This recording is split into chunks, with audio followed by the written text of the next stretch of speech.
Black Ops 6 is here.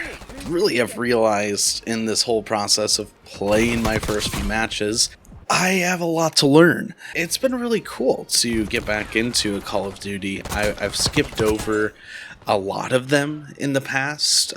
Most recently, MW3 I didn't even touch, but I want this to be different. I feel like this has the potential to be different anyways.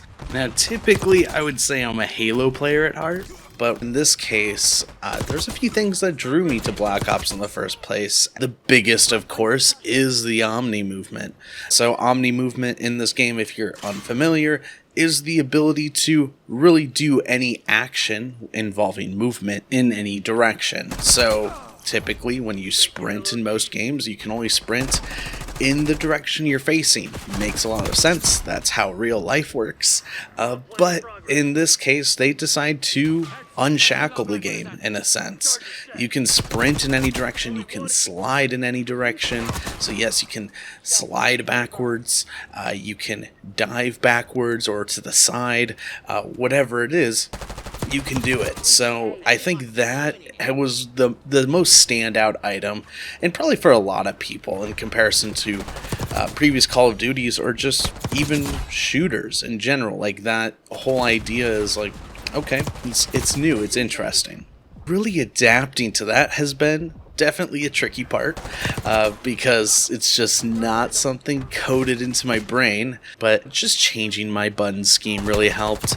I went with the bumper jumper tactical. In Halo, I typically play bumper jumper, which means you jump with your left bumper instead of A. Just makes it that much easier. You don't have to move your finger off the thumbstick. Perhaps even the more important part of it is the tactical part. You don't need to do bumper jumper tactical, you could just go the tactical route, but that swaps your melee and your slide or dive action. I can do it with the press of the right thumbstick instead of having to click B. So that has made it a little bit easier. When I finally cracked that code in my head, it was much better. But then, of course, the other part of this process is realizing how aim assist works in the game.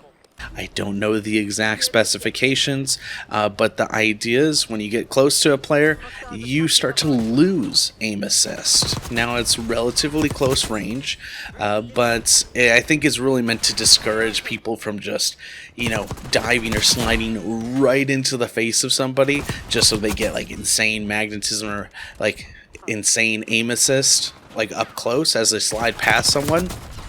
Which makes sense.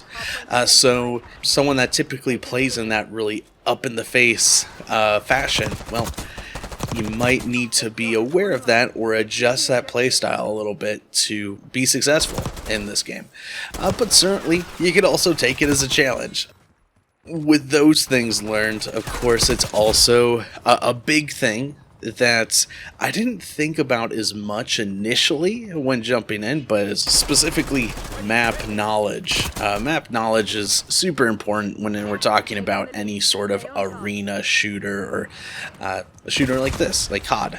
So far, of all the maps I've played, they're all new. So that is honestly refreshing, and you'll just have to be aware, or at least I had to be aware of, like, how little I knew.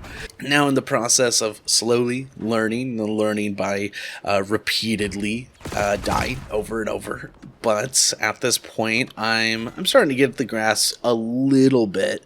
But yeah, there's been a lot of times where my third match, search and destroy, and I'm looking every angle I can and trying to hold everything I can, and I just, every time I would get punished by this angle I didn't know existed, which was a bit unfortunate, but it's just the nature of it not knowing what I'm doing exactly. And that's part of the fun too, is just getting in and not really knowing, not knowing where the ceiling quite is. So it's just a matter of keep playing and finding that ceiling. So that's been kind of fun, just, getting in there, trying to learn this. What I almost forgot to talk about was the weapon attachments.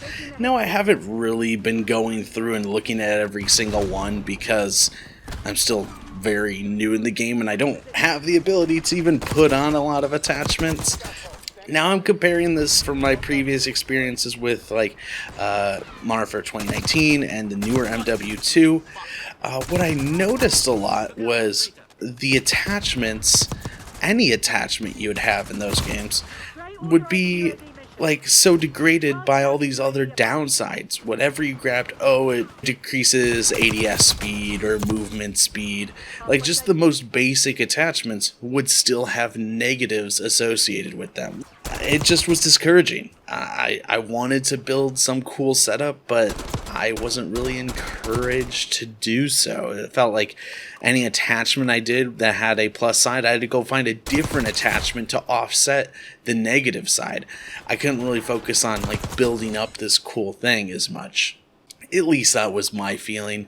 But on the flip side, now in Black Ops 6, what I'm seeing is, oh, these attachments, they are just positives.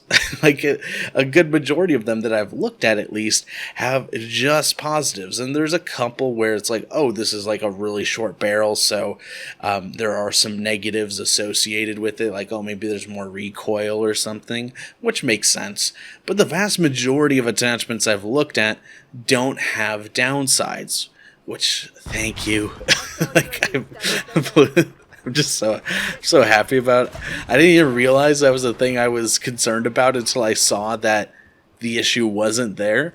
But very, very happy to see that has been resolved. And maybe that was fixed in MW3. I don't really know, but I'm happy to see the trend. But really, this is just more of a, hey, this is what I've noticed so far. This is what I've run into so far. And then as I get a grander idea of what I'm doing, or if I have a solid game, I might just upload it here.